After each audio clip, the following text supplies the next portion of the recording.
Okay, good evening and welcome. This is the February 5th meeting of the school committee. Call the meeting to order 5 p.m. This meeting is being both audio and videotaped this evening. We still call it taped, Don?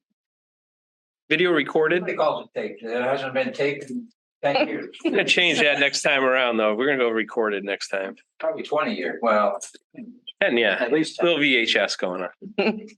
With that, I would ask that everybody please rise for the Pledge of Allegiance. I pledge Allegiance to the flag of the United States of America and to the republic for which it stands, one nation, under God, indivisible, with liberty and justice for all.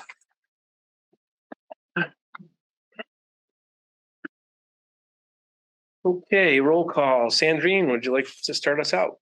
Sure. Sandrine Alvidor, student representative. Heather Brown, Director of Curriculum. Nita Lento. Kate Leiden. Sarah Trulio. Gregory Thompson. Gordon Betts, Superintendent of School. Antonella Rochella. Pamela Blair, Assistant Superintendent for Business. Samantha Velasquez, Secretary. Okay, thank you all. I have some minutes for approval. I would entertain a motion, please. Approve the January 22nd, 2024 regular session meeting minutes. Motion made by Antonella, second by Kate. Discussion. All in favor, say aye. Aye. Aye. Those opposed, nay. That carries 5-0. Thank you, Samantha. Welcome. I have committee and subcommittee communications. Sandrine, would you like to start this as well, please? Sure.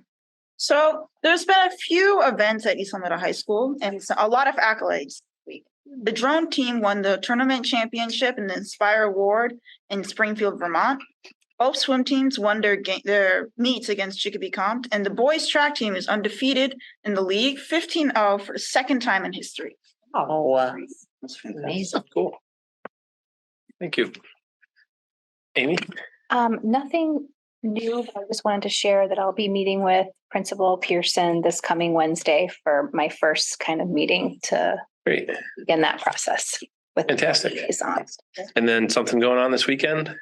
Oh, that's Ben? right. Sorry. Yes. We have Super Bowl. Super Bowl. Yeah.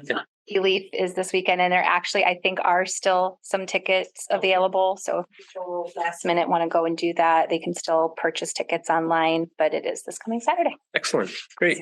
Thank you so much. I don't have anything. Okay, good. Sarah? I was able to get over to Maple Shade last week for their International Food Festival. Mr. Axelrod That's awesome. and the PTO, and I just missed Gordon.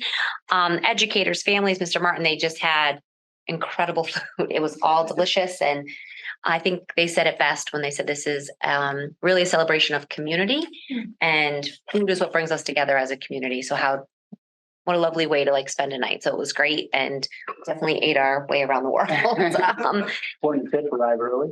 Yes. Oh. Yes. Yeah, parking. I was only able to Delicious. get around some of the world. Partial work. Partial work. Yeah. And, a good segment of us was at the town council meeting last week as well, to be able to start to talk about the budget. Yes. Excellent. That's it. Great.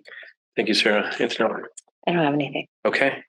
We will move right along then. Okay. Oh, Gordon has one thing for us. So I did want to show off something that was in the reminder a few weeks ago, which is the Design and Ad program.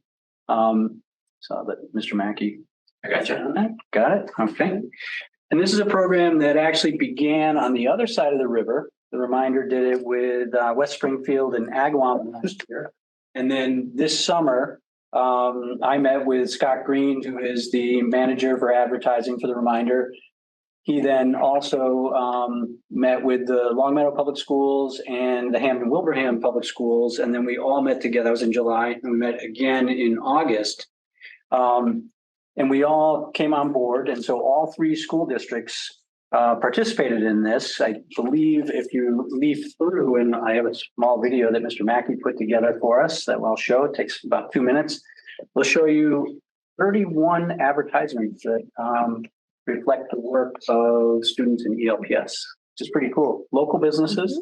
And overall, I believe the Thunderbirds were their lead sponsor to make this happen. And it's such a wonderful connection. When we did the tour of the schools, at Maple Shade, I remember them talking about the excitement that the kids had for being able to design the ad for a local business. So seeing them actually printed was kind of like coming full circle from where we were in the fall. Our hope is next year, we do have some high schoolers in here with the entrepreneurial class, that we maybe can even go deeper. So that it really becomes a project and almost a partnership, if you will. All right, let me play this.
It's really good endeavor for all levels. So that was really cool. Great. Thank you for that. Okay, we have opportunity for visitors to address the committee. Seeing none. We have a discussion of the FY25 budget development. Okay, so in your package, you have a document that's increasing in size. And what we've tried to do, and Ms. Blair will walk us through, is highlight areas that are new from the last few weeks of discussion. And I believe take you to the point where possibly, and Stephanie today, we could reach a decision on a level 1 budget. Thank you. So the very first new item is that Governor Healy did release her FY25 budget proposal. There was a very minimum increase for East Long Meadow, which was very disappointing, but it was $30 per pupil for a total increase of $75,660, a far cry from last year's. As you all will see, there was $2 million last year. We are one of many, many districts that had a significant reduction. So what that does is it just makes it a little more challenging for the town, because that money does go to the town to help fund the school. So for your consideration tonight, we are bringing forward a level service budget for FY25 in an increase of 3.8% or $1,306,792 to the current 24 operating budget. I've taken those figures and put them down into the chart now that we had those numbers. And I start by first putting in the proposed budget amount. Would be $35,925,249. And then it brings you over to where the chapter 70 is, $15,113,108. And then lastly, the FY 24 local contribution that the town would have to pay if this budget were approved for the school department would be $20,812,141. That is approximately a $1.2 million increase for the town, or 6.39%. Did I get that right? My contact 6.3%.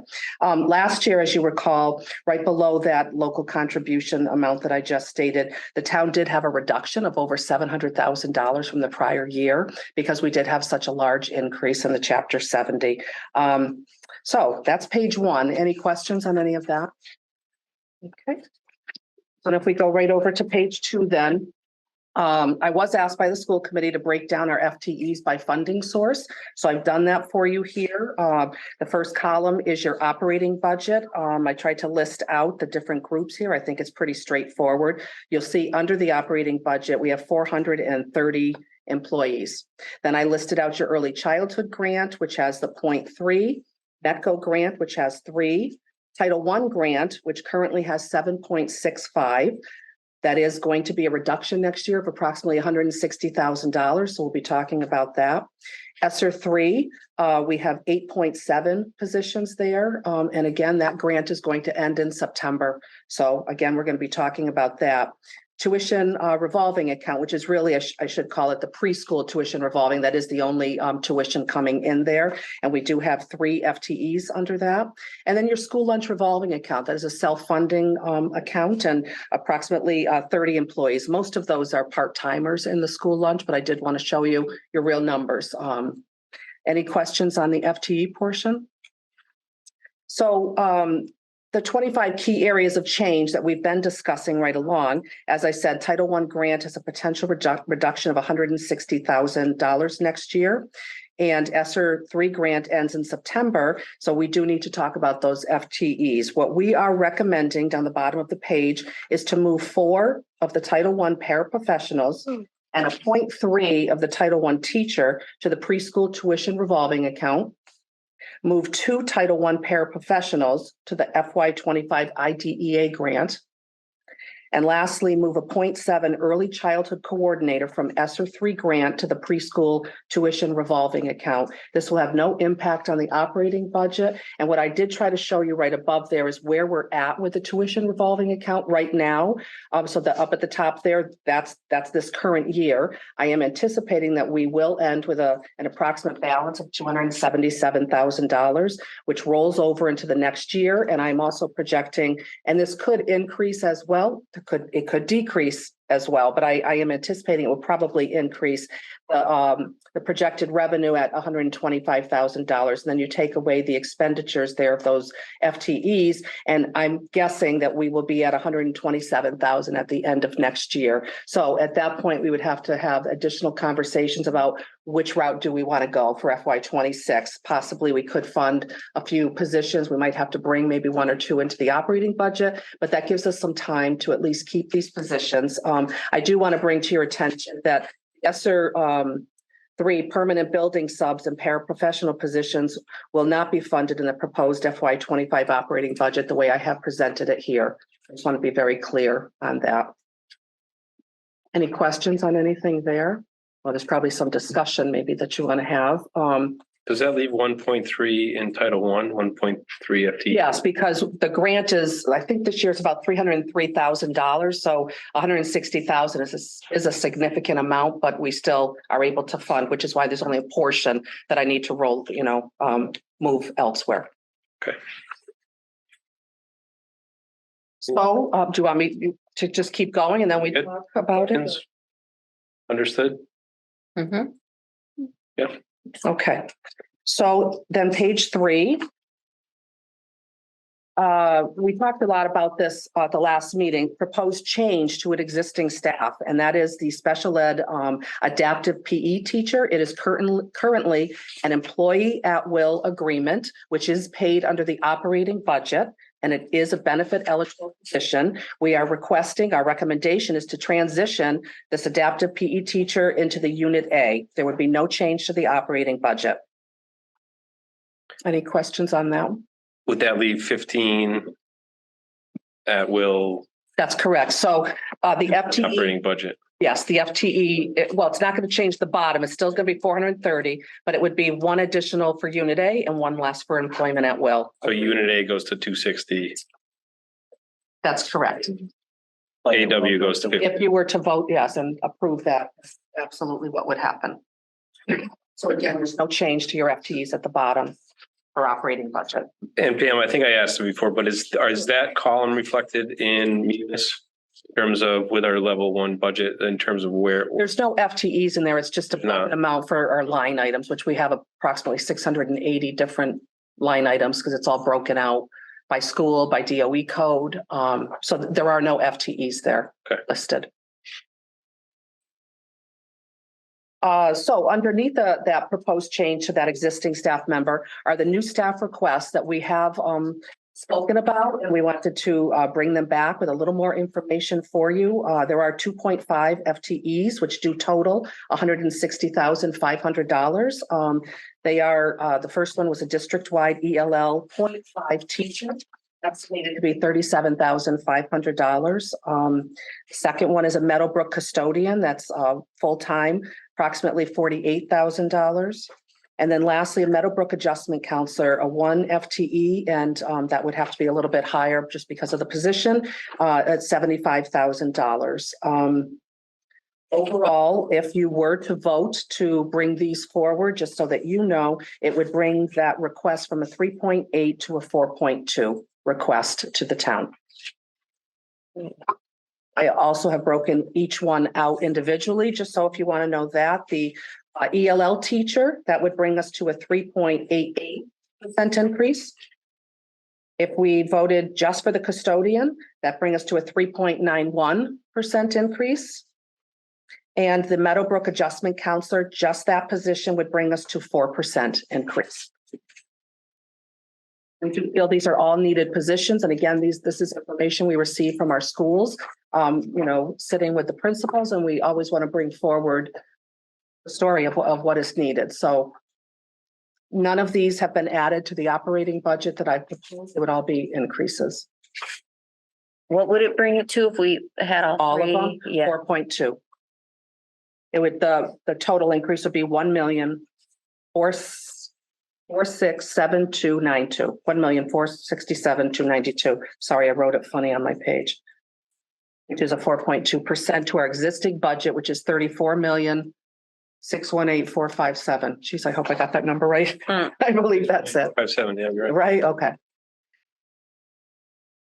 So the town manager has requested the level one budget, which is basically level services, which is what the 3.8%. Yes, and the town does it a little, I just want you to understand how it's done on the town side, because they have individual departments, IT and DPW, the police department. So each department inputs their budget into Munis. I'm the one who input your budget, the school department's budget in Munis. But they then, the department heads over there, then sit with Tom Christensen, and now they're going to talk about their budget, and then there might be changes to that then Tom would then make recommendations and make a level 2. So I'm not sure how you all want to keep, is the level 1 should be your budget. So I've put in where it's at right now. So whatever you direct me to do, I will then go into Munis. I mean, we could do it two ways. Either we leave it at level 1 and then we move it and I make the changes you tell me and that becomes level 2, or it just is level 1, which is your budget. And I go in and make the changes before the town runs any reports to then incorporate that into the entire town's budget. Does that make sense? Yes. Okay. And I think during their level 2 discussions, Tom and I will be talking, so I certainly can go through this sheet with him in terms of what we discussed here in terms of new positions. And get an idea of where they are with that. Yeah. The percentage is important, obviously. The 3.8, last year we were at 3.9%. And it's been discussed when we were at the town council meeting to try to keep things a little bit tight. I think a couple of the council members expressed that feeling, and certainly the town manager and town finance director did. I think if we felt passionately about some of the other 3, then we should potentially move forward with those as requests. Personally, the 3.8 is a good percentage for us this year to not create any waves and have a path of least resistance in terms of town manager recommending our budget to town council and town council approving it. There's no guarantees that they would approve it, but I think that's our easiest path. If we collectively decide that one of the three or all three of the three are valuable, which they are valuable, I'm not discrediting that, but worth putting in this year's budget, then I'd say we make that argument sooner than later. And Pam, to your point, if we were ready to decide on that, then I would certainly just put it all in as Level one. now, because level 2 is coming in the town side anyway. So And she'll- because we're different, to your point, We are, our budget is subject not to the town manager Right. before it goes to council, it goes to council first.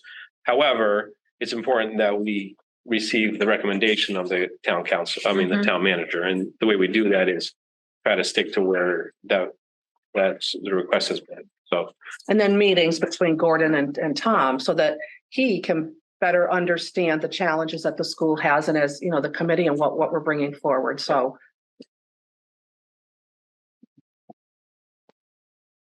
I don't think anything about these new staff requests are excessive.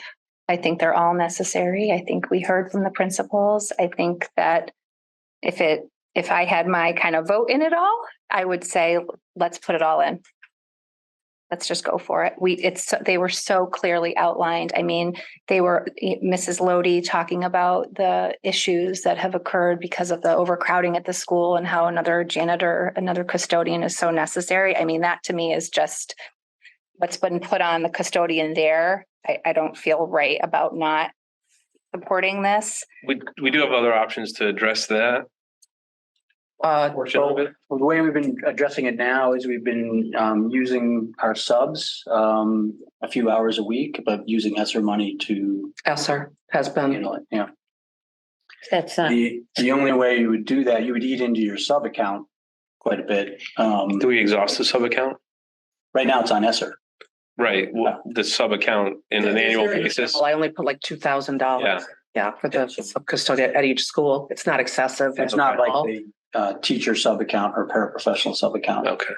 I'm sorry, Amy, I interrupted. No, it's okay. I mean, I think that I'm sure that, you know, and all of us want this, like you said, this all is wonderful. But I mean, the ELL, we saw data, you know, just a couple of months ago about the rising needs of our ELL students, and the adjustment counselor at Meadowbrook just seems, especially post-COVID, like investing in that now is going to be really beneficial in the future for these kiddos that are just starting to come back into, you know, sort of understanding the social emotional piece, and supporting that in early childhood, I think is critical. And we'll paying for that now, so to speak. I think we'll see the benefits certainly in the immediate, but also down the road.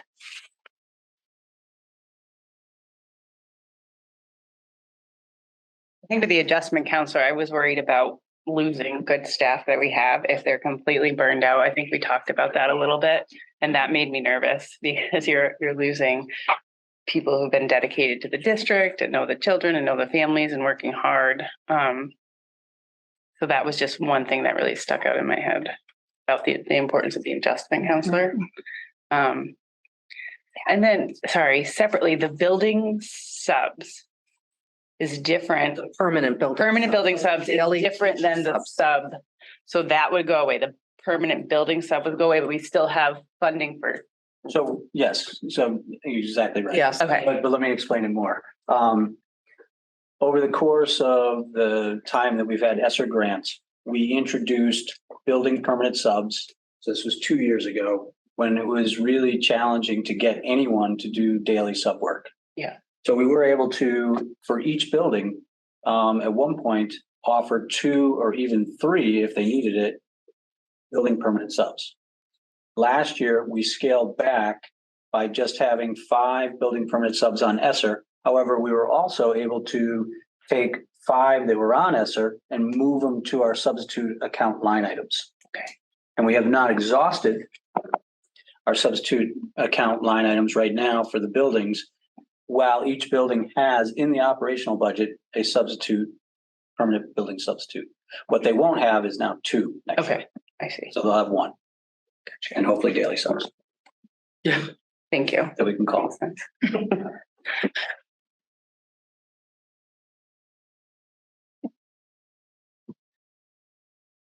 I think the positions are needed. I'm always for, especially like the adjustment counselor. Yeah, I mean, they told us how many kids need more services.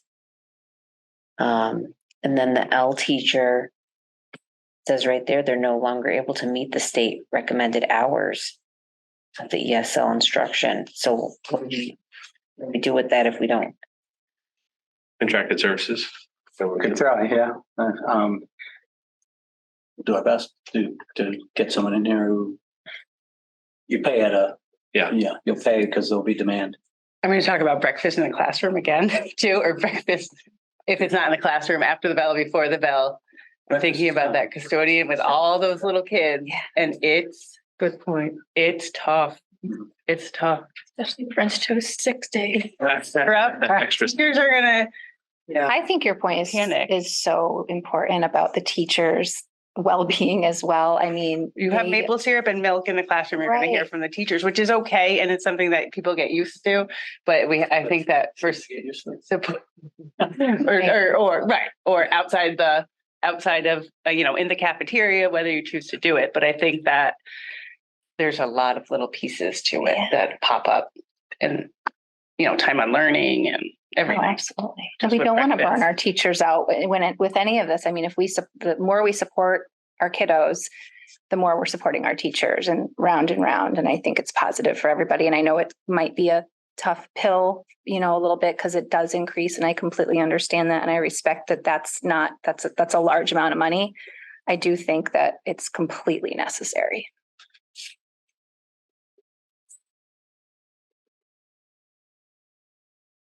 So based on the discussion we had with the town council, because that's important, that was our budget objective, was to talk about budget.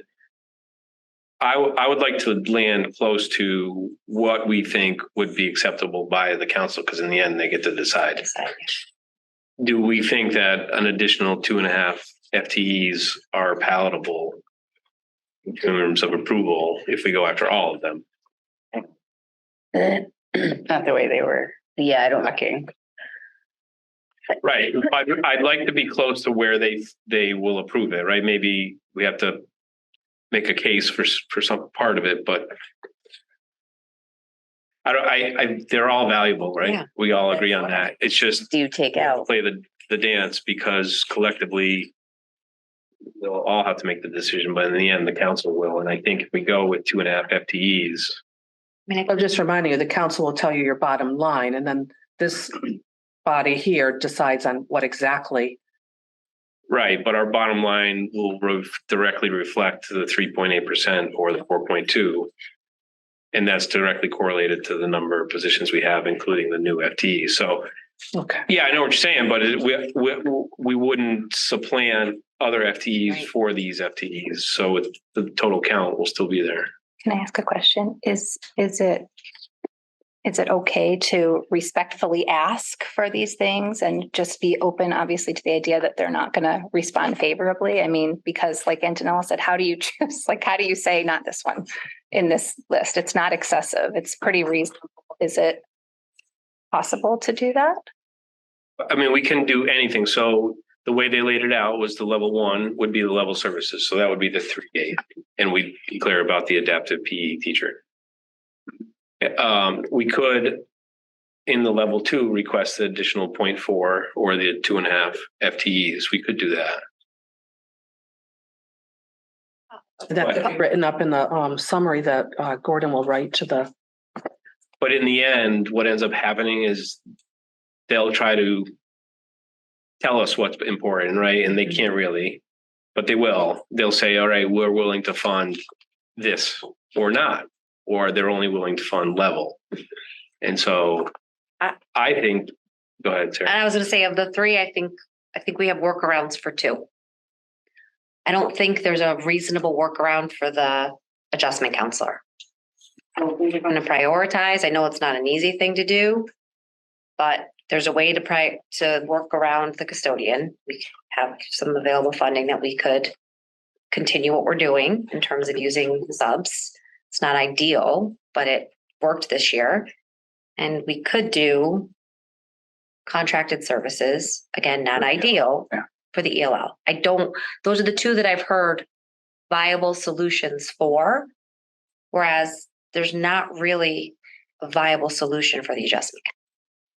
Especially considering that number just really sticks out to me, nearly 600 students. A lot of kids who would feel the impact of an adjustment counselor.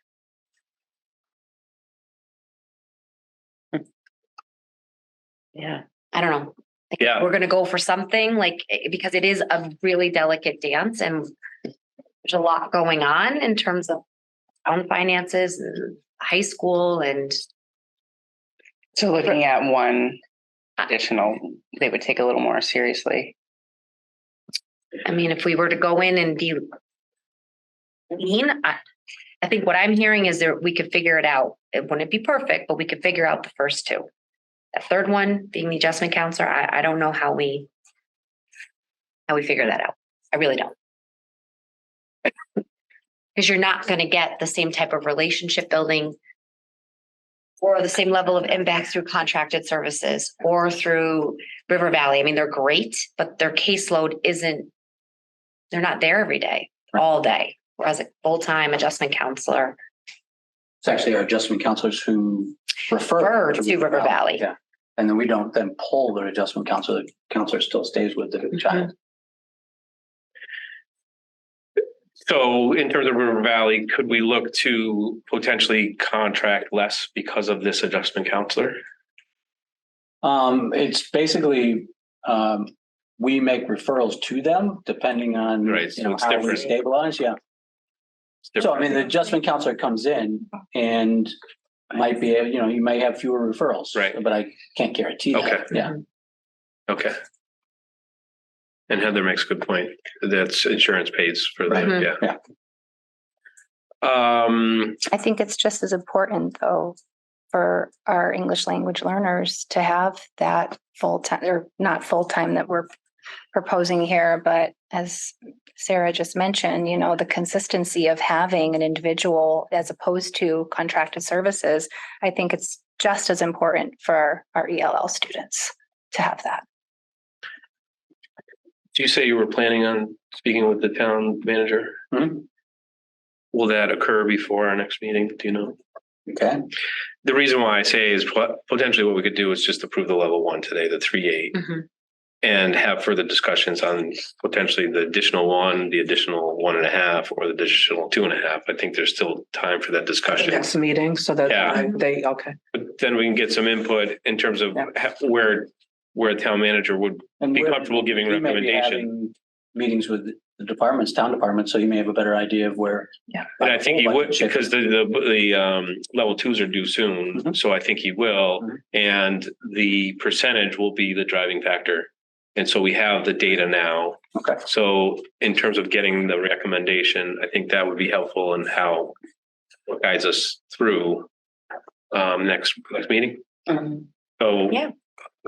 approve the 3.8 level services, the note on the adaptive PE. But you want to wait to make till the next meeting then? So that. I want to get level 1. Approve level 1. Technically, that's what they asked for. Without any new FTEs. Okay. Right. And then, I mean, I wouldn't be adverse to doing it today and just going right to level 2, but I don't think we're there yet. Okay. So in order to get the process going, I think we're ahead of schedule. We had said Yeah. the following At the meeting. end of May. If we can get it to them now, they'd be happier and that'll help us, I think. So if we're Start comfortable with that, discussions faster. yeah. Yes. All right. So with that, I would entertain a motion to Pam, forward the level 1 budget, including the 3.8%, and I need you to mention something about that adaptive. PE. Okay, Inclusive of that, but the Yep. FTE would. would move. Move to submit a level 1 level services budget with the inclusion of 1 additional FTE that is being moved from the at-will category. I would take the additional Not off though. additional. So move one FTE. FTE to the operating budget that was previously at the. They're both it's an employment at will to the unit A. They're Transfer an employment at will to a Unit A. unit A, They're both in operating. and they are both in the operating budget currently, so there's no change. And reflects a 3.8% 8%. increase. Increase. Samantha, how you feeling on that one? Yeah, Amazing. Amazing. Sure about that. I'm not feeling amazing. yeah, good. Cam, that makes sense. It does. So a motion has been made by Sarah, second by Antonella. Any other discussion? All those in favor say aye. Aye. Those opposed, nay. That carries 5-0. So we will bring that back up for our next agenda and we'll try to get the other positions back up. I want to make one more mention here before we close out the budget section here. The circuit breaker reimbursement, of course, I just want to remind everybody that that is always taken into consideration for the special ed budget. So that's incorporated in there as well. And ESSER 3, so DESI has officially approved the Meadowbrook Playground. I put that in your packet, the email and the application. And just to be clear, when you look at that quote, that's not the company we're going to go with, and we could end up going with. That was just to give, to substantiate why we were asking for $50,000, which they agreed to. But what I wanted you to know is that in that quote, it had said like phase 1 or phase 2. There was a little confusion about what that actually was. And what Ms. Lodi is looking for is a playscape that is for everyone to access. With any kind of disability, but then to have some freestanding things around it. So when we saw the two different, that's what it is. It's kind of her vision. But what we'll do now, she and I are going to meet tomorrow. And I'm sure we're going to meet again many times. I'm hoping to work with wonderful woman from Combis that might help us get the bidding process going there. And so you might hear more about that as time goes on. But I just want to give you that update. Okay, so thank you. And lastly, school choice revolving account. We didn't list off anything here because we were focusing on the budget, but in the future, we will bring forward those one-time expenditures that the schools are getting together for us. Thank you. Thanks, Pam. You're welcome. Yeah. Okay, I'm going to excuse myself. I have another commitment that's a little bit of a drive away. So Sarah's going to take over the meeting.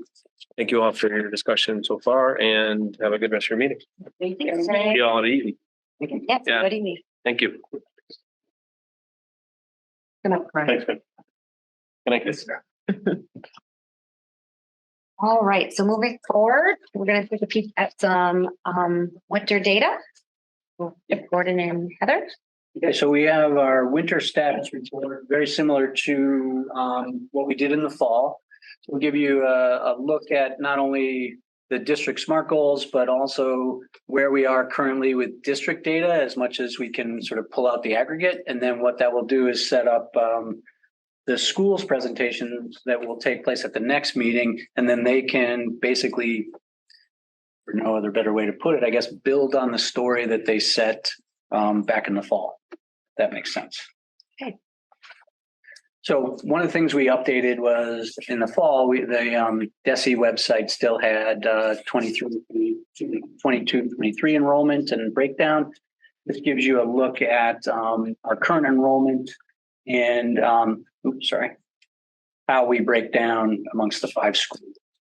It gives you race and ethnicity and then the subgroups that DESI tends to track. And one of the things we were talking about during budget was English language learner, and our percentage is 2.1. However, 7% of our students, the first language is not English. That means that we have a number of students who may have started in the ELL program and have moved out, but still are, what's the term? Flipped. Yes. Doesn't sound great. Former. I know, Limited English former- proficiency. Yeah, okay. So have flipped out.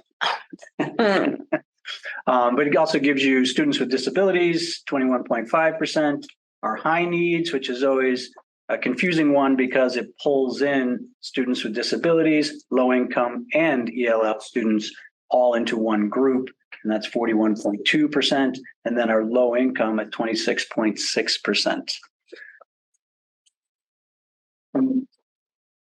When we did our goals a little bit differently in terms of the format. So we have the overarching goal and then we have objectives. And so you'll see those throughout. So the first one is supporting the whole child. I won't read all of the information on each slide, but this is the supporting the whole child.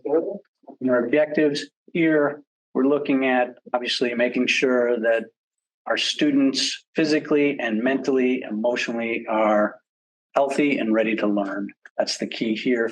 In doing so, a couple things that we had highlighted in our goals in the fall was that through our professional development, we had looked at making sure that we're offering things like continuation of the professional development that they've had on universally designed learning, culturally responsive practices, and restorative justice practices.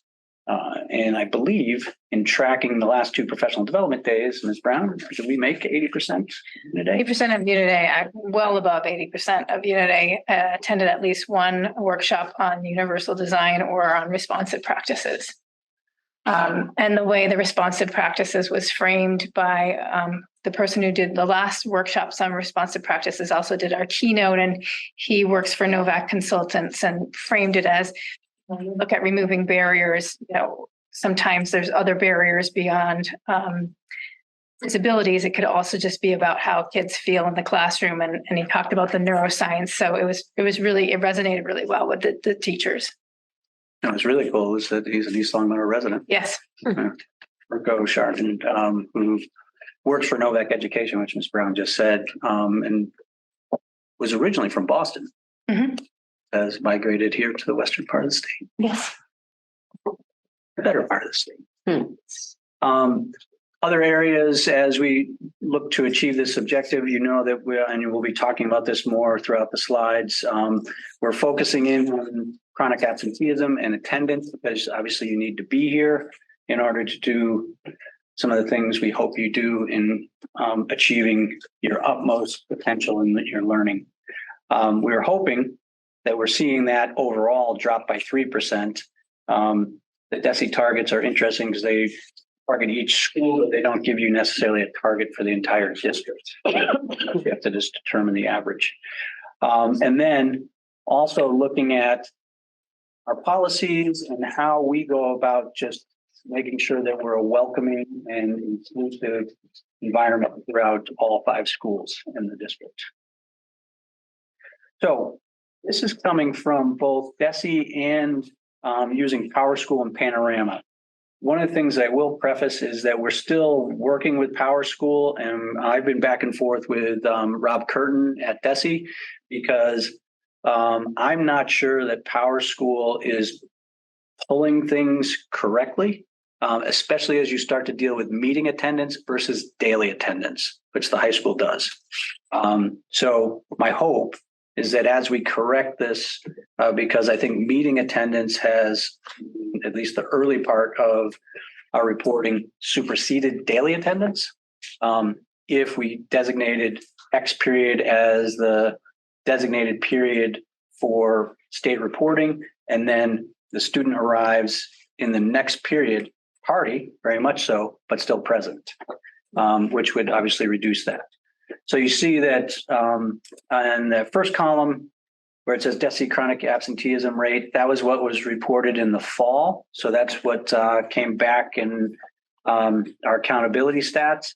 And then this is where right now, pulling from PowerSchool, we see our chronic absenteeism rate now for each of the schools. So you see 17.9 for the high school, 17 at the moment. 8.5 for the middle school, 12 at the moment, 10.2 at Maple Shade, 8 in terms of where they are now, 5.9 for Mountain View, 4 currently. And this is a calculation that is all internal because DESE doesn't give an attendance target for Meadowbrook, but 18.4 from what we calculated last year to 12 currently. And then the DESE targets, and it's interesting, and I'm sure you've seen this in each of your individual work and professions, in terms of they don't publish the targets, but they give you a manual so that you can then search through their massive spreadsheet and figure out what increment between 2020 and 2025.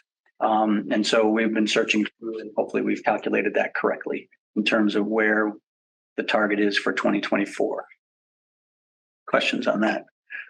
One of the things the schools will go through is some of the work that they've been doing. Each school has an attendance team, and they have been contacting families and working with families, which is part of the idea of partnering as opposed to trying to sort of punish or consequence your way out of chronic absenteeism. One of the things we have not tried, but we're starting to discuss, and it was something that was discussed at one of the Zoom webinars, no, not webinar, but conference calls, if you will, with the commissioner, was possibly allowing students over a vacation or a series of Saturdays to make up time if they are close on the chronic absenteeism. So we're looking at that. You have to have a number of things in place. One, you have to have staff that would be willing to do that. Two, you have to have a pretty strong partnership with the family that they'd be willing to do that and they'd show. And then the last piece is that buys them back a certain number of days, but they'd still be right on the edge. So you have to have that strong partnership that going forward, they're going to be here. And so those are some of the things that we're starting to discuss. So they would do that on Saturdays? We probably target the February break first. And then we do have a Saturday detention program that, at least at the middle school, where you have staff available. And so you Right. could use those going forward. High school does not have a Saturday detention program. They have an office detention program. So we would have to look, see if staff might be interested in putting together a Saturday program. But you have two vacations that you can work with in the February break and the April break. Gives you, They couldn't just stay in the detention one though and make up time? you're only making up an hour though. It's And challenging they- at the high school level because you're talking many different content areas Mhm. as opposed to making up the day. But they also don't have the same absences in each content area either. True. Yeah. So So you could it could be like a you first could work on period. Saturday, maybe class. like a 9 to 12, and pick up a certain amount of hours depending on the classes. Well, that's why it could be like their first period class that they Yeah. don't have the attendance in. Right. So So- that's where the attendance team has to start to dig and see where they have good potential to make this fruitful. Good point. Is there anything that the elementaries are finding that's helping them specifically to be better poised than where they were at this point last year? Because, I think more contact okay, than they've had in years past. And interestingly enough, in terms of just the leadership team discussion of this, like the 12 and some of the like maybe 1% percentage point or 2 percentage point for vacations. Because they have to go in as absences, unexcused well, actually chronic absenteeism, that's somewhat of a misnomer or misunderstood. It doesn't matter whether it's an excused absence or an unexcused absence. If you're absent, regardless of the reason, it could be a medical excuse. It's a documented absence. So we do in these numbers, we do have a number of students who are medically excused, but they're in our chronic absentee numbers.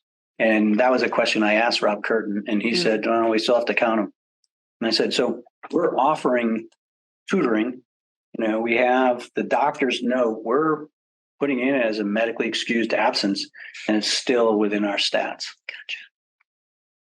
So if I'm reading this correctly, DESI's target for, let's say, the high school is 16.5. I'm sorry, 16.5.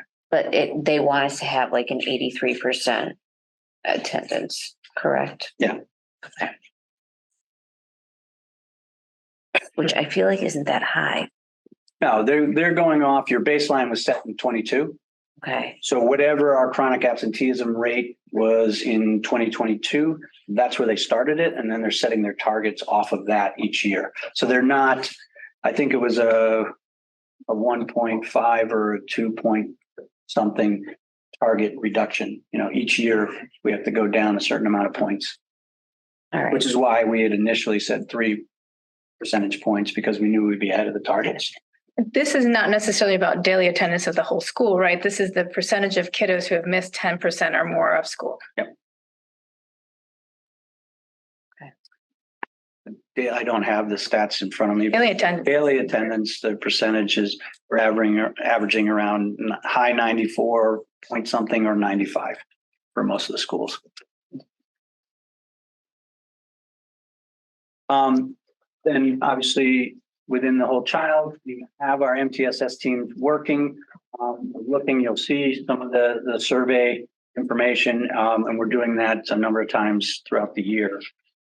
Make sure that we're checking in with students, and we're actually, and I'll speak to this as we get into the survey data itself, having more discussion groups with students at least at the high school level. I don't know if they've done it, say in the advisories, although we talked about it at the middle school level.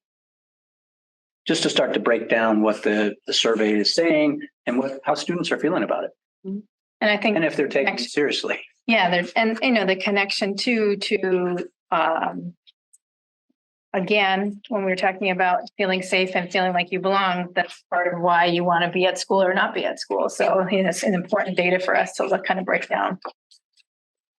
And just a reminder, with panorama surveys, you're looking at the percent favorable. So what gets reported out is the folks that the one that always trips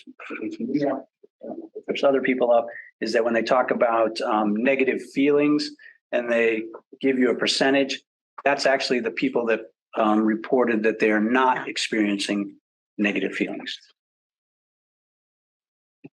So 6 through 12, and the schools will be able to break down this a little bit further for you by school as they speak to the whole child goal. It just gives you an idea that, I think I said this in the fall, our numbers always look really good.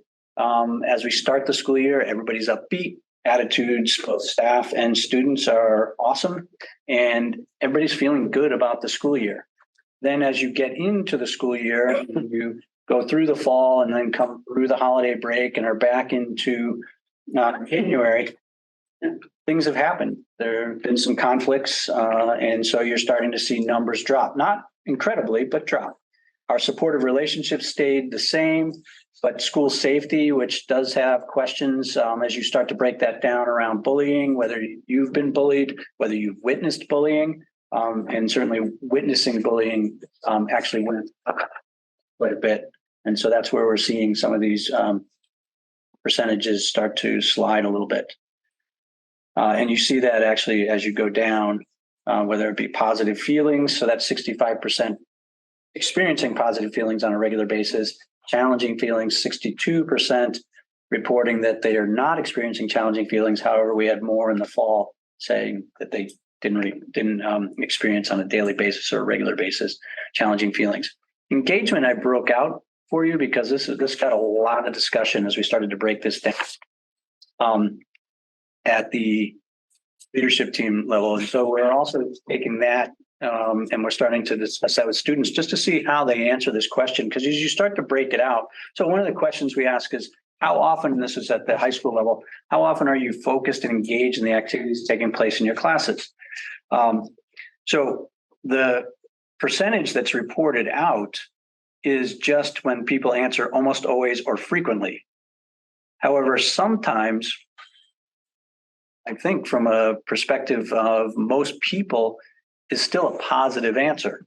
However, it's not counted in terms of your top level report and what's reported out in terms of the percentage for that overall category. So we started to break this down. And I know, because I met with Mr. Page today, he's starting to ask different groups of students with whom he discusses the survey results. How are they feeling? Like when they answer sometimes, why are they answering sometimes? Do they see that as a positive? Do they see that as a negative? Because the way the survey is set up, you see that it's red. It's not really considered a positive. And that is the same as you look at, how you're interested in what you're learning in the classes. You look here, you have 39% almost always, frequently, and then sometimes if you think about it, whether it be middle or high school, you're talking about 6 or 7 classes a day. Probably true. Most adults would probably say that, I'm sometimes interested in most of the things that are, if you have 6 meetings a day, which of those are you almost always interested in? If they're being honest, and it's an anonymous survey. My meetings, I'm always interested in what I'm meeting on. So as we go to the 3 through 5 level, we see similar type situations where supportive relationships dropped a percentage point, but really is staying up around that 90% mark. And then as we go through school safety and school climate and some of those, we're seeing where we dip a little bit more. And then in engagement, we thought this was interesting, even though really no change. As you start to break this down, one of the questions we ask at the elementary was how much do you pay attention during the school day? Like 83% responded favorably, but add in the sometimes, you get another 14%. So the principals didn't talk about necessarily discussing that with student groups, but we've got a lot of discussion in this room at the leadership team level. One of the things we were excited about how Sorry, I guess when you're thinking about that particular question, how much do you pay attention during the school day? Mhm. I guess the question that I would want to know is like, why are you not paying attention? Yeah. Especially when we're thinking and what does about, it mean to them? right, like like when you our say paying youngest attention, learners, yeah. like what is causing them? Because then when you Not to like, pay attention. right, and you link Yeah. this back with the secondary data, like, are we really starting to surface something here in terms of the structure of our day or pedagogy we're employing or not employing? And is that then coming back around as they get older? So since it's consistent, it does beg the question. I think too, I mean, it's alarming that the engagement has gone down to 53%. I would also ask myself, I mean, maybe I should go look and see inside these classrooms Mhm. just to kind of see what these kids are doing in there. To see if that matches with what They're we're saying. seeing here. Yeah. And And I would say, because I've been in the classrooms, it doesn't. When you're in the classroom, you're seeing students that are attentive and engaged. And actually, we're going to be conducting math learning labs, and so we'll be able to see those this week. So I think it's more around figuring out what does sometimes mean to them, especially at the elementary level. Also maybe thinking about it on a broader scale, which is, I think our teachers are doing an excellent job. And obviously there's always room for improvement, but this is a whole different generation of kiddos that we're looking at right now that are bringing to the table issues, attention issues that we haven't seen before. Right. So we're combating things like that. And obviously it's being reflected here. So yeah, I think the points are well taken. Just how do we meet them where they're at and figure out how to support them further, knowing that there's much deeper issues possibly going on with them. We had Right. Sarah Ward come in one of the workshops. She had 3 different workshops on executive functioning, and she had a great term, which is that a lot of the kids, because of COVID, are academically immature and just kind of like lower development academically in terms of their behaviors than before. And she had just an amazing PD about supporting executive functioning, things like attention within the classroom. And so that's, I think it's those kinds of tools too, that it's something else we have to add to our tool belt because of the situation we're in. Yeah, makes sense. And actually, I mean, when you add, so even without getting into what sometimes means to them, you have 83% who say they pay attention frequently or almost always. This was actually something that we were pretty excited about. You have 74% who, when they feel like giving up, how likely is it they'll keep on trying? And, their choices are extremely likely. You got 200 students or 41% who said that. Quite likely, 166 to 34%, but somewhat likely, again, that, that's such a relative term. So these are things that we do need to take a look at in terms of language. What does that mean? Because you're down to basically 9% even at 7% saying slightly likely. So they're still willing to take a chance. Yeah. But to your point, that's exactly what the MTSS teams are doing. They're looking and trying to dig into some of these a little bit more, like why are those 12% of kiddos not feeling like they're, able to pay attention? And that's where we do those plan, do, study, act cycles around that. So you can't obviously dig deep into everything, but there's the macro reason why we're collecting this data to look at trends and try to dig deep into what is the reason.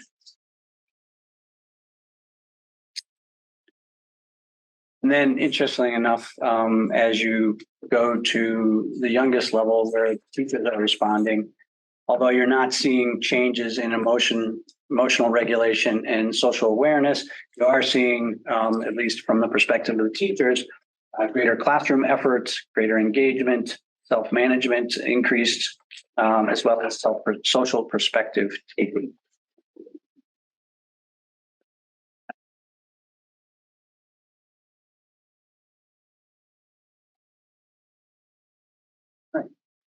Then moving into teaching and learning, which is the second overarching goal. And so we had some lofty benchmarks here, which hopefully we're going to achieve, and we think we're well on our way.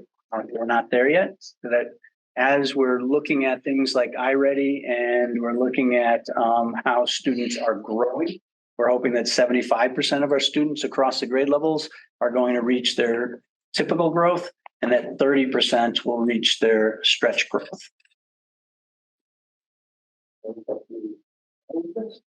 But basically, as we're looking to make sure that we're implementing high quality curricular materials, this goes along with the continued professional development that we're doing around not only our literacy program, but our math program, and actually our science program with the science program at the middle school and high school. On this particular slide, Mhm.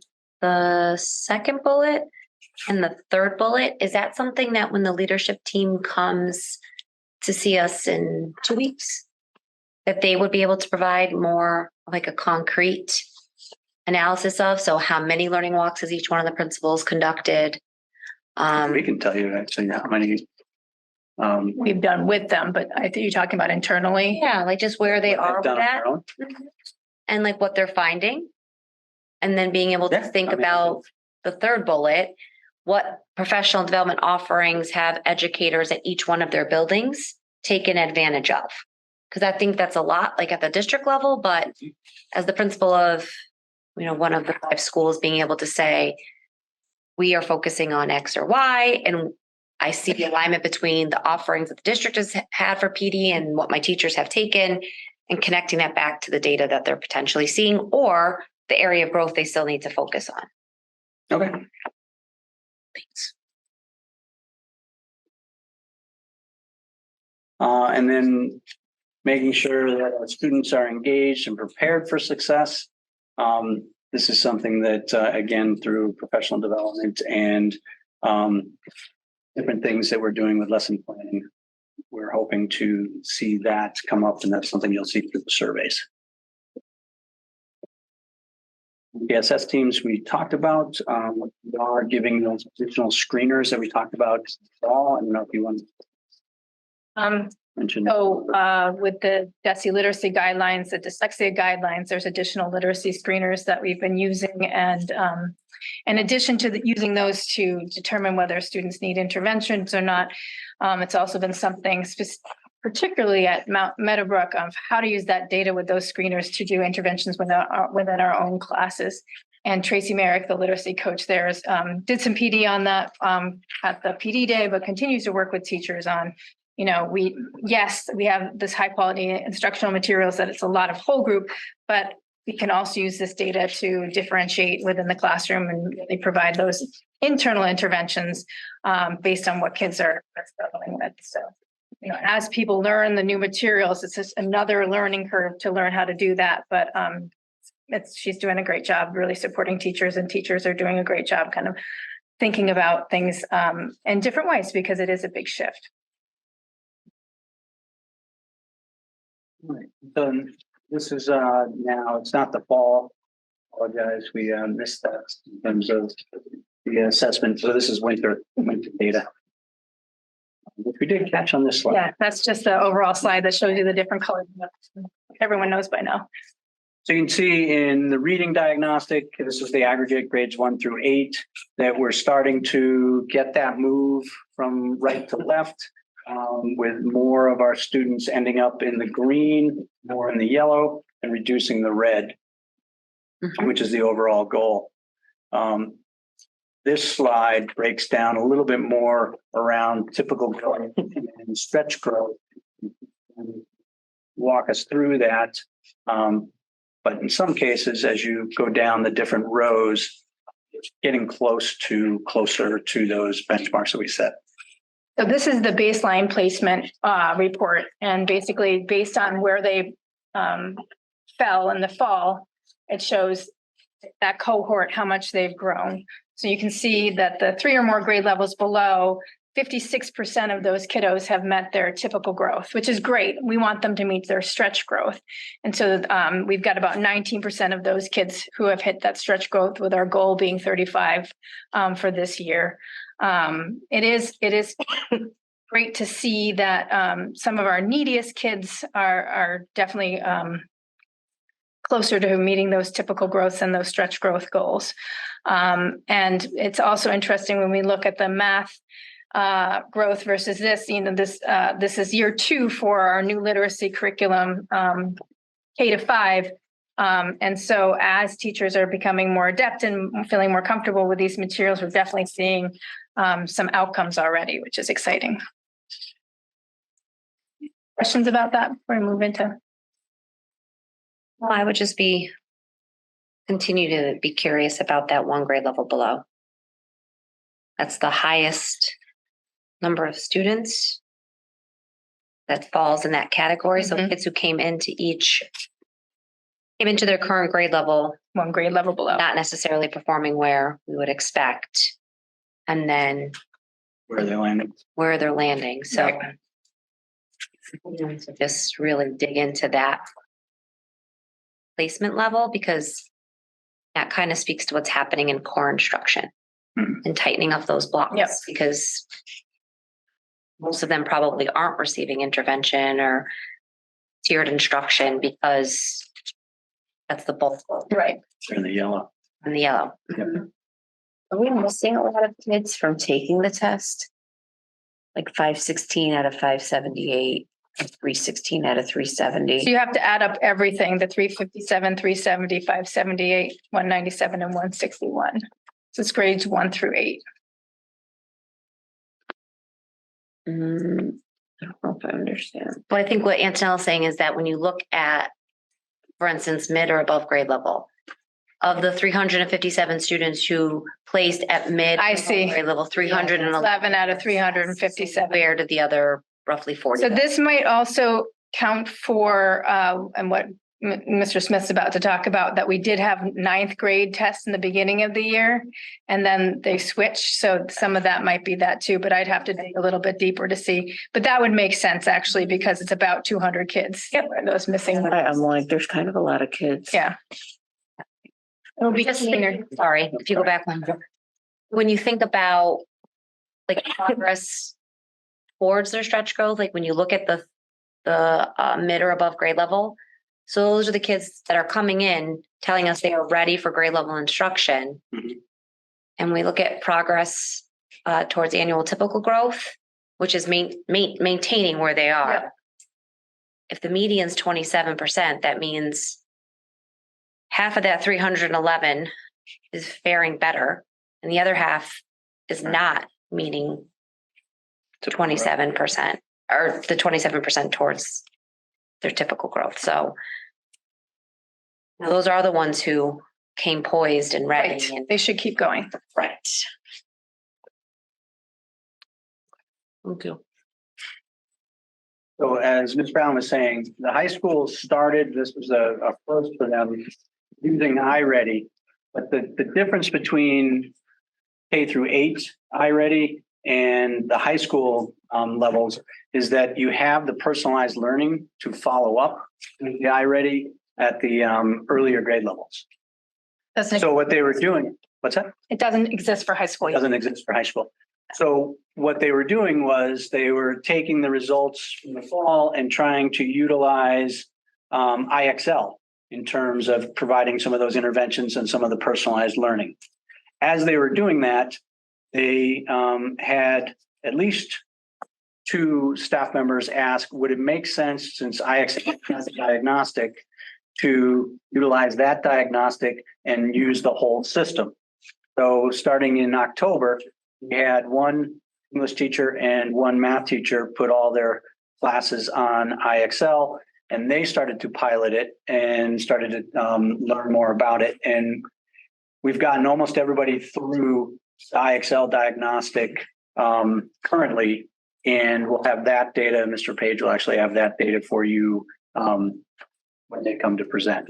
So this gives you an idea of where the 9th graders were in the fall. We'll continue with the 9th graders because that's where they have the team of teachers working together and meeting together.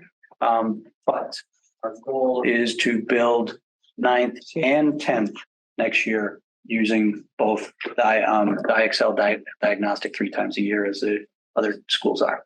Is this used in their English classes? English and math. Right now, this is English, though, in terms of the results. So not iReady, IXL. So they're starting to use They IXL. did use iReady. They did use iReady. Yeah. And so the hope is both to make sure kiddos who need intervention are getting intervention, but also the teachers are already starting to use that data in within their classroom and see, you know, the breakdown and what kids need within their own instruction. And It's then also helping with the ELA adoption, which we'll talk about at another time, and the needs that we have within our curricular materials that we need to have in order to meet the needs of kids. So they're adopting new curriculum this year. Mhm. the nice thing about the pilot is that gave us more ownership in terms of staff taking ownership of it. So we had 1 veteran staff member who wanted to pilot in the English department, 1 veteran staff member in the math department, and that now has gotten good discussion in the department meetings. And this past professional development day, they did a more in-depth look at IXL, how they can break it out, how they can use all the data. I think it's going to pay dividends down the road. Sorry, did you have a question before I move to math? Does the 9th grade, do they have like an enrichment class? In the foundations class. That's what I thought. Yeah. And what kind of skills are they doing in the foundations? So they focus in on both their ELA skills and math skills first and foremost. Mhm. But they can transition off that to help with, say, social studies and research papers and that kind of thing. So they do ELA and math in foundations class? That's what they're focusing on. Yeah. So then what kind of teacher is teaching that? If they're doing, It's been a combination of teachers.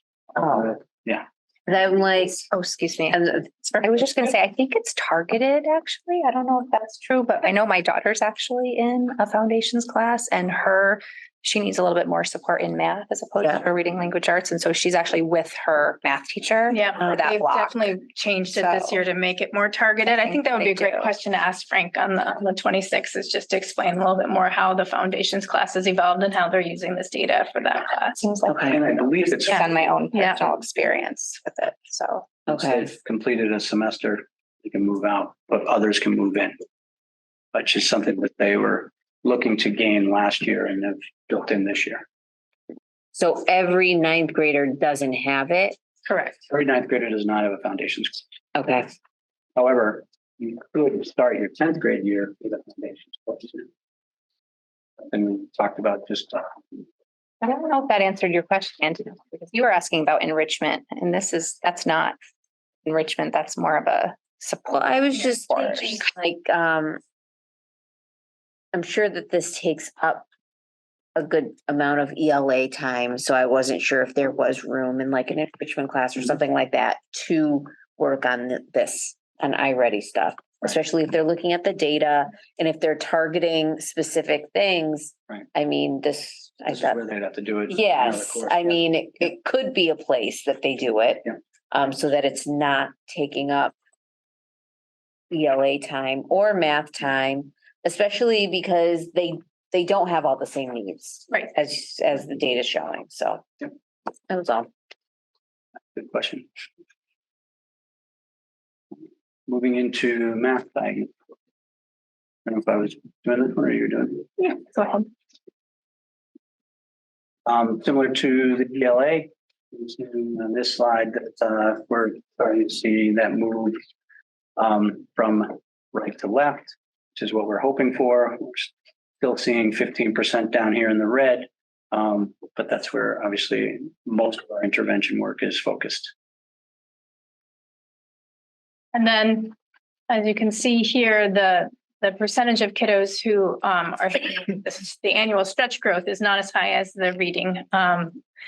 And for a lot of the teachers, it's really year one for illustrative math. For some of them, they piloted it. Some of them have been doing it, but for a good chunk of folks, it's officially year one. So I think we're going to see a bit of a learning curve with that. And again, it's exciting that our most struggling kiddos have hit that typical, 50% of them have hit their typical growth and 15% have hit their annual stretch growth. So closer to that 75% and 35%.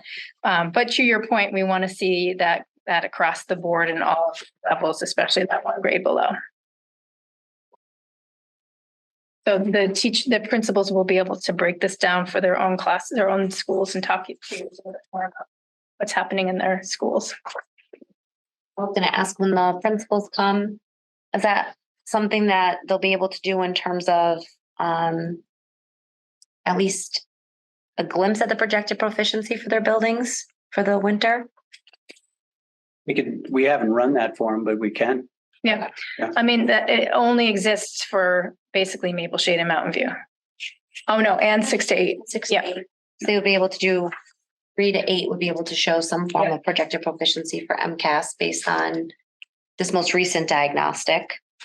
And then I'm wondering if we could see at each of the buildings, mid-year 2023 held steady against mid-year 2024. You can Like pull up knowing where we where last year. were last year at this point in comparison to where we are now, Yep. knowing of where our MCAS fell last year, so that in the time, not only that we have remaining, but before the state test, but also the time that we have remaining till the end of the year to best prepare every child for the next academic year. We can kind of get a sense as a committee, and then if there's ways we need to think differently about any additional funds or things Yep. like that, that we can try to provide some supports. We can do that. Similar to what I was saying, ELA or reading, the 9th grade did start with iReady Math. They had the pilot program. They're transitioning over to IXL. And so we'll have that data for you coming out of the break when the schools present. But I'll give you an idea where their baseline was. It's from this data and from the is how they started to set their interventions using Excel. Then moving to inclusive and supportive culture. It's obviously is something that we've been doing for a few years, but we're now really becoming a little bit more specific and a little bit more targeted in how we're celebrating diversity, but becoming more inclusive and welcoming. And as we start to think about what does that look like, one of the areas we want to make sure that we're really focusing in on is recruitment and retention of our staff. And then another area that the diversity and equity steering committee is working on is how our policies and then therefore our practices in all schools are helping create or not helping create that type of welcoming environment. And so we're starting to take a look at not only our policies, but what does the MASC, if they have a similar policy, have, but then also are there districts around us or in the Commonwealth that have maybe extended upon that? For instance, Springfield has extended upon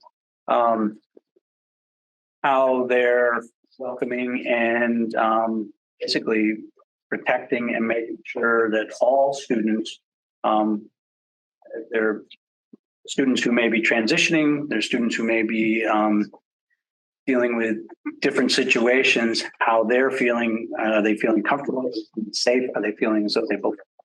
And so actually that was one of our model policies that we'll be taking a look at this week in our diversity and equity Wednesday. We're also working much more closely with the LPVC Director of Diversity. We started a position last year. We worked with her last year, but now she's a part of our steering committee, and she also not only attends the meetings at the high school with their is it just the diversity committee that they're calling it? Diversity committee, yeah.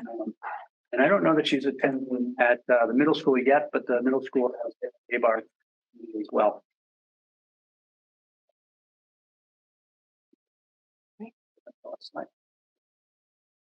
When the leadership team comes back for goal 1, I think to Antonella's point earlier, the inclusion of the daily attendance rate beyond just the chronic absenteeism that we saw today would just be helpful for us to kind of get a gauge. Okay.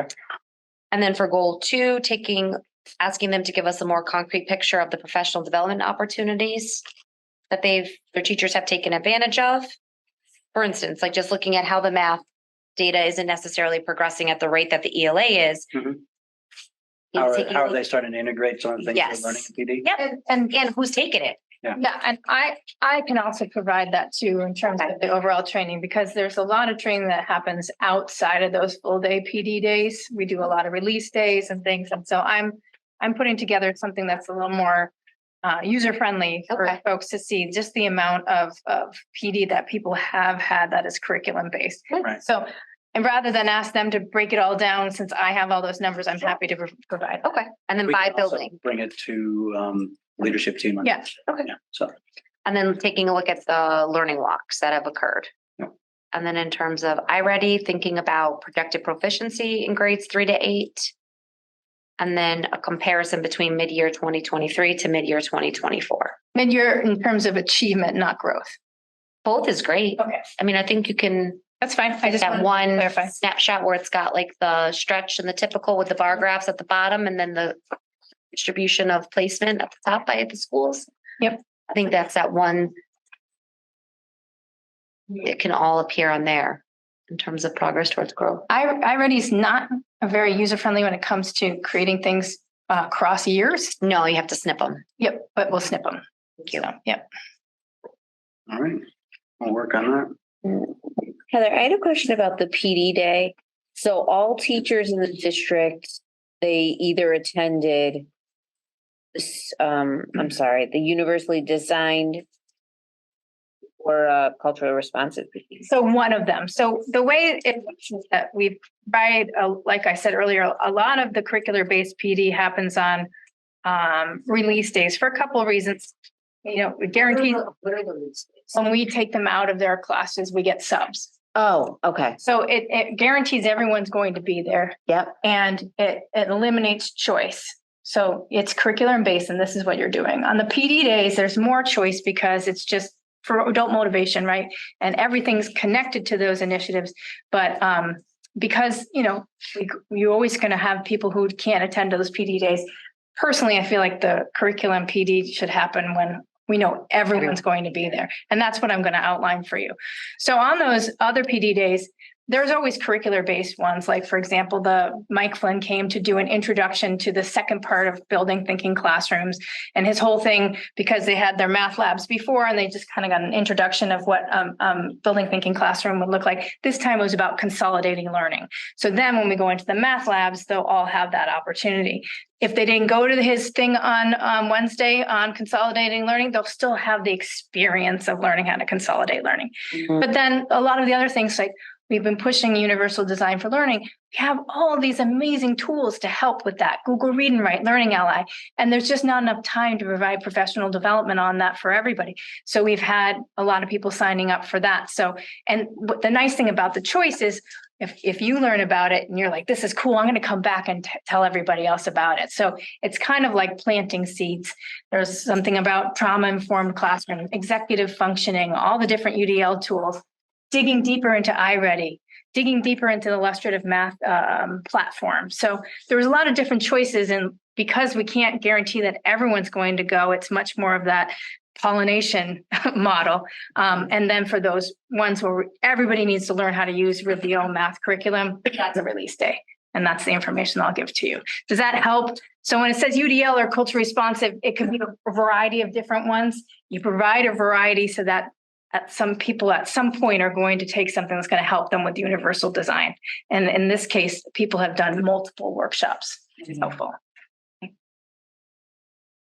Sorry, especially when we're trying to get them to access grade level text in the literacy, and not all our kids can decode, and we really want them comprehending text at that grade level. It's so important that they know how to use these tools. So anyway, that's my last plug. Sorry, I'm done. That's good. We will work on those and make sure that schools are prepared. Thank you. You're welcome. All right, so moving forward, we have a check from Grin Barrett, this time for Meadowbrook. We do. So in the package, you'll see Principal Lodi has requested school committee to approve $3,149.19 from Grin Barrett Photography as a commission check from the fall photos. And once you approve that, well, she would request that go into the gift account at Meadowbrook. Entertain a motion. Approve the acceptance of $3,149.19 check from Grin and Barrett and putting it into the Meadowbrook School gift account. Excellent. Motion made by Antonella. Second by Amy. Any further discussion? All those in favor, please say aye. Aye. Opposed, nay. That motion carries forward. Great. Thank you. You're welcome. Could I just make one mention of something that was at the last meeting that was asked about, and so we wanted to be sure to come back. You had inquired about a bus company that you hadn't heard of before. It's called Travel Cuz, and so we checked into it, and the town as well as the school has been using it since 2017. So it is a reputable company, and actually the main vendor was FM Cosmetics. Thank you. So it's a company that has been around and reputable. So I just want to follow through to let you all know. Thanks, Pam. Welcome. Gordon, you were going to take us through next. At the last meeting we had with the town council, the question of MSBA accelerated repair came up, in particular around the Maple Shade roof. Maple Shade, yes. So I did have a discussion and then some emails back and forth with the MSBA, and we know more about what would happen should we go into the accelerated repair program. The accelerated repair program is a little different than the core program, where core program is around larger building projects. Accelerated repair focuses on roofs, windows and doors, and boilers. It was on a pause last year as they hit all that inflation, and many budgets were struggling that were already in construction. It's now back online. It's very similar to its name in terms of the window opening up in January, and it's due by March 1st. And you do have to go through many of the same type writing procedures, such as, even though we're talking about a roof, I have to describe what the envelope of the building is like and what the condition of the construction, was it slab on concrete, I think was the sentence that I wrote today. It was a beautiful sentence. So I'll be working with Mr. Fenney to make sure that that's all making sense, and that SOI is ready to go. Most importantly, what we found out is that should we be accepted into the accelerated repair program, obviously you then enter into an agreement with the MSBA, similar to what we're doing with the high school. They would both fund or help fund a study of sorts or the engineering for the roof project, and then ultimately they would help fund putting on the roof, which is 2.9 million estimated cost. All of that's great. The challenging part is that technically by accepting that and signing that agreement, you're committing to being in that building for 25 years. However, the MSBA in my discussion this past week does recognize a couple things. One, that they want districts forward planning. So the fact that we have a facility study where we looked at the high school and then we wanted to look and be somewhat progressive with our elementary schools, they want that to happen. So it wouldn't prohibit us even if we said down the road, we're probably thinking about doing some type of elementary project. They will take back not all of the money that they've invested in the accelerated repair, but they will take back some percentage depending on how far down the road we might get accepted into the core program. So they're saying, yeah, go ahead, submit to the accelerated repair, depending on when and if you get accepted again in the core program, hopefully when, down the road. They couldn't tell me what kind of percentage or what scale, depending on, what year, 5 years, 10 years, whatever it might be. However, they will take some money back. That would be decided when they determine the overall budget for that core project. Okay. So if I'm understanding everything that we discussed correctly, that would mean you actually got into a feasibility study like we just finished up with the high school project, and you wouldn't necessarily be turning any money. You probably wouldn't be turning any money back. You would just be receiving less than your grant. Okay. But you might receive your full grant towards the feasibility study for a core project down the road. It would be in the actual building project where you would receive less. And this was something that came up as a discussion in terms of at least one of the council members saying, in order to move forward with the roof, it might make sense to still go forward because in 10 years, we've had a roof. You have 10 more years of where you're not having a new roof and not having leaking and patching going on, because we're still spending money. Not only do we have a budget that works with DPW in terms of work that they're doing for our buildings, but the last 2 years we've gone out to Titan Roofing and they've helped us with the roof. So that's money that we're spending. It's not a capital project, but it's money. Okay. So in order to submit this statement of interest to the accelerated repair, as most of their portals and processes have, they have very strict procedures and language that needs to be followed. And so this is the motion that has to be passed here at the school committee, and I have to do a similar motion at the town council that both bodies have authorized me to write this statement of interest, which I'm actually already writing. Awesome. So you want to read it? Yep. Thank you. I move to approve the submission to the MSBA Accelerated Repair Program, a statement of interest for Maple Shade Roof I Project. actually have to read this. This whole thing. This is I got to read the whole thing. Yes. Yep. Does this actually get signed and the vote of how the vote went gets signed? Right. So This whole thing. Yes. All right. So I move to approve you the can say resolved. resolved, having convened in an open meeting on Monday, February 5th, 2024, prior to the SOI submission closing date, the school committee for the East Long Meadow Public Schools District, in accordance with its charter, bylaws, and ordinances, has voted to authorize the superintendent to submit to the Massachusetts School Building Authority the statement of interest form to be dated March 1st, 2024, for the Maple Shade Elementary School located at 175 Maple Shade Avenue, East Long Meadow, Mass. 01028, which describes and explains the following deficiencies in the priority categories for which an application may be submitted to the Massachusetts School Building Authority in the future. Priority 5, replacement, renovation, or modernization of school facility systems such as roofs, windows, boilers, heating and ventilation systems to increase energy conservation and decrease energy related costs in a school facility.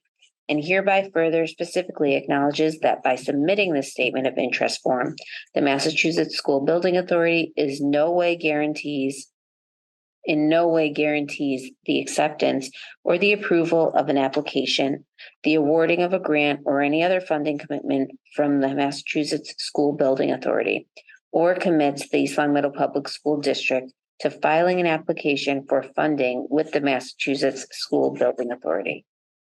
Nice job. Done. Motion made by Antonella, Second. and by Kate. Any further discussion? Did you get all that, Sam? All those in favor, please say aye. Aye. Opposed, nay, and that motion carries 4-0. Thank you. All right. Next up, we have a third grade field trip to the Connecticut Science Museum on May 20th. Okay. Yes, so we have Mountain View looking to head to the Connecticut Science Museum on May 20th. And as you see here, it's meeting the curriculum frameworks for earth and space sciences, life science, physical sciences, technology and engineering sciences. And the third grade team believes that this field trip will enrich our science curriculum. Approximately 90 students are going with 23 adults chaperoning. Okay. Entertain a motion. I move to approve the Mountain View School third grade field trip to the Connecticut Science Museum on May 20th, 2024. Motion made by Kate. Okay. Second by Antonella. Any further discussion? All those in favor, please say aye. Aye. Opposed, nay, and that motion also carries 4-0. Thank you. And last, we have the approval of the rec department's request to use the ELHS gym on the Sunday mornings in February and March, 5th of February and the 3rd of March to support with baseball tryouts. Right, so this would be only if they can't get outside, which Okay. in February sometimes, and even in March, is a strong possibility. The unfortunate thing is that they've lost space. So they no longer have St. Michael's Parish Hall for gym space. Okay. So they're unable to free up space during regular basketball time. And so this would be asking to do it during the morning, which we have a policy that says Sunday programming shouldn't start until after 1, I believe. And I know last year or the year before, we tightened up our arrangements in terms of cost when they're using our facilities. Didn't we come to some kind of like agreement in terms of who's covering custodial costs and who's? We've always had a partnership with them and an agreement with them. 2 years ago, we revised it. We are actually due to revise it again. Okay. But it's been a very good partnership, and off that revision, we're much clearer in terms of, because we're tracking it better in terms of when overtime's happening for rec, or in some cases, we may have overtime, say in the fall specifically, where SAPs could be going on and we have a custodian here. And so that should not be charged to rec, who may be arriving on the scene somewhere around noontime. Okay. Great. I would entertain a motion to approve. I move to approve the Recreation Department's request to use the ELHS gym on the Sunday mornings of February 25th, 2024 and March 3rd, 2024 for baseball tryouts. Motion made by Kate. Second by Amy. Any further discussion? Only question I would have is, when are they notifying the school? Like, what is their anticipated so that they can prepare? Or did we ask for like a week before, Generally, 48 hours?